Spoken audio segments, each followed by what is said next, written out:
And so I'll never forget phoning my friend Bibi, who is taking care of my dogs. And when she picked up the phone, she says to me, Jeffrey, I'm so sorry. Carmen was killed by another dog's owner after they got in a fight. I'm so sorry. And so the guilt that I felt from losing the most important thing to me in my life at that point and from leaving her behind just felt absolutely devastating. And so we get called back into line, filed back up into the cell, and I get squashed back into the 11-foot by 11-foot cell with 30 other men. And I'm sitting in the corner meditating, and I sat for days trying to process that grief and the emotions that I was feeling.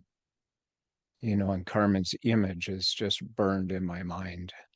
Big brown eyes, or cute floppy ears, or just standing there wagging her tail and just overcome with grief. And all of a sudden, I realize that I don't need to suffer anymore, and that suffering is truly optional, and that I'm free. And so, How did you discover that? Or, I mean, what you're describing is very, a destitute kind of situation.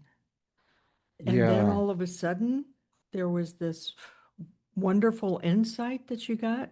It probably wasn't wonderful at the time, but it it gave it you was the it was wonderful. It was filled with wonder. it was liberating. It Oh, liberated me in that moment. And I was free from that suffering that was so intense in that space, in, conditions that, of course, there's always worse, but very they're pretty, challenging they're conditions. very